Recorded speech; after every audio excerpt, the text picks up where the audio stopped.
Okay, so your question was, what is the most important life lesson that I've learned? Of course, there's lots of them, but I would say that something my mom told me once, when I asked her about becoming a playwright, I was something I was interested in when I was a kid, and she told me, to read plays, and so I read a bunch of plays, and then she told me, there's only a certain number of dynamics that are human situations, and she said, in addition to that, humans are infinitely fascinating. Every human being is an infinitely fascinating point. And so that led me, at a time when I was not very sociable, it led me to an understanding of how to find people curious, how to find fascination in each individual.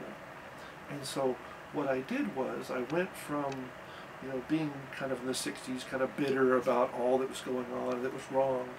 and I went towards, what is it that this particular individual is moved by? And so I drove myself to being curious about that. And what I learned is that a life of curiosity has not only intellectual value, but it has human value, in that when you find someone curious and you pursue that curiosity,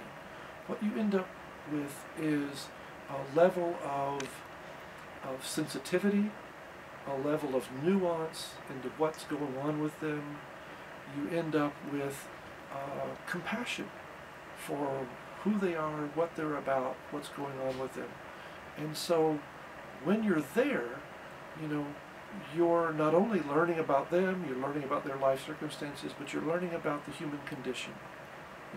and that when you recognize that you are part of the human condition along with them, then there's a kind of connection that draws you to them, and that I think there's wisdom in that you can show, you lose element of harshness to the judgment that you make regarding them, and it opens you up to the richness of what humanity can be capable of, and it's an exciting and inviting thing to try and touch base with and to keep in mind. So, it served me well in helping me be a more human person, to live a life of curiosity, not just with respect to facts and science and philosophy, but also with respect to, what each individual is doing and going through.